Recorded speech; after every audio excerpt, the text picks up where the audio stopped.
بسم اللہ الرحمن الرحیم وَلَقَدْ يَسَّرْنَا الْقُرْآنَ لِلذِّكْرِ فَهَلْ مِن مُدَّكِرٍ رَبِّ يَسِّرْ وَلَا تُعَسِّرْ وَتَمِّمْ بِالْخَيْرِ.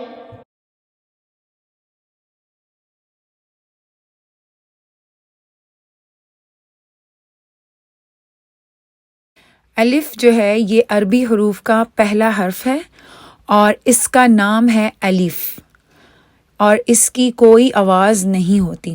اب یہ آپ کو سمجھانے کے لیے میں آپ کو ایک مثال دوں گی جیم کی.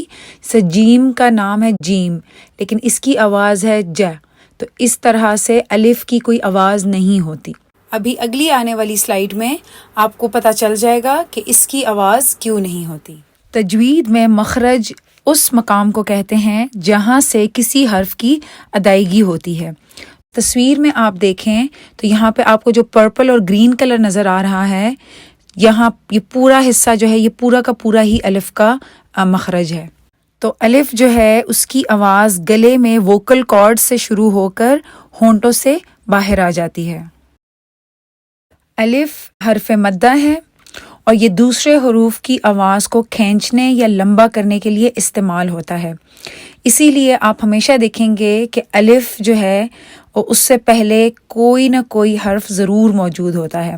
اگر آپ کو مرکب حروف کا لیسن یاد ہو تو اس کے اندر میں نے 3 مثالیں لکھی تھیں، حمزہ کی، با کی اور تا کی. ان تینوں کے ساتھ الف بھی ٹائپ ہوئی تھی. تو وہ اسی لیے کیونکہ الف ان تینوں کو لمبا کر رہا تھا. کیسے؟ اے ب ت، ہم اس کو ب ت اس طرح کر کے نہیں پڑھے تھے، ہم اس کو لمبا کر رہے تھے. تو جو ان کو جو لینتھ دے رہا تھا، جو ان کو کھینچ رہا تھا، وہ الف ہی تھا. تو اسی لیے اس کی اپنی کوئی آواز نہیں ہوتی بلکہ یہ باقی حروف کو لمبا کرنے کے کام آتا ہے. اگر آپ دیکھیں تو الف جو ہے وہ ان 3 حروف سے بنتا ہے. اس کے اندر حمزہ ہے، پھر لام ہے اور پھر فا ہے.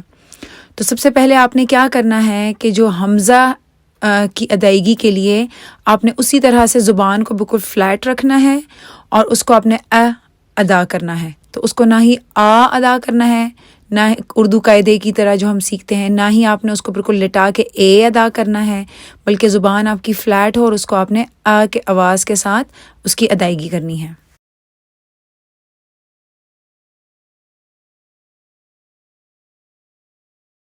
جو اے ہے اور لی ہے، ان دونوں کو ادا کرتے ہوئے آپ کے منہ پہ اسمائل نہیں آنی چاہیے. بالکل بھی مسکرا کے ان دونوں حروف کو نہیں ادا کرنا. اے لی، اے لی. تو آپ کے نارملی ہونٹ کھلے ہوئے ہیں اور پھر آپ نے اے پڑھا، پھر آپ نے لی ادا کی. جو اے اور لی ہے ان دونوں کو آپ لوگوں نے لمبا نہیں کھینچنا. اے لی یہ نہیں کرنا، یا اے لی یہ بھی نہیں کرنا، بالکل دونوں کو چھوٹا رکھنا ہے. اے لی، اے لی. پھر تیسرا حرف آپ کا آ جاتا ہے ف. ف میں آپ نے کیا کرنا ہے کہ آپ کے اوپر والے دانت نیچے والے ہونٹ پہ آ کے لگیں گے تو آپ کی الف ادا ہوگی. اس حرف کو الف کو ادا کرنے کے لیے جو آپ نے 20 منٹ ڈیلی رکھے ہوئے ہیں تو اس میں آپ نے اس حرف کو ریپیٹڈلی جب ادا کریں گے تو ان ٹپس کو آپ نے اپنے مائنڈ میں رکھنا ہے. سب سے پہلے اے کو دیکھ لیتے ہیں. الف کے اندر جو پہلی آواز ہے وہ ہے اے کی.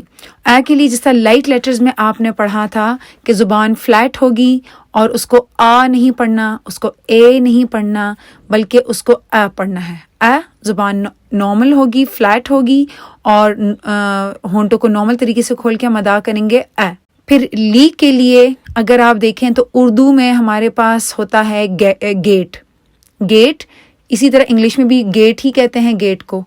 اے ساؤنڈ آ رہی ہے نا گیٹ میں، وہ آپ نے لے نہیں پڑھنی، گے لے نہیں پڑھنی، بلکہ جس طرح انگلش میں آتا ہے میٹ یا جیت، یہ جو ای کی آواز آ رہی ہے یہ والی آواز لی، یہ والی آواز جو ہے آپ نے ادا کرنی ہے. سو اے لی، اے لے نہیں پڑھنا، اے لی پڑھنا ہے. ای آواز جو ہے وہ ادا کرنی ہے. اور اس کے بعد آ جاتے ہیں فا کی طرف. سو یہ ہو گیا الف، الف، الف، الف، الف، الف، الف، ألف ألف ألف ألف ألف ألف ألف ألف ربنا تقبل منا إنك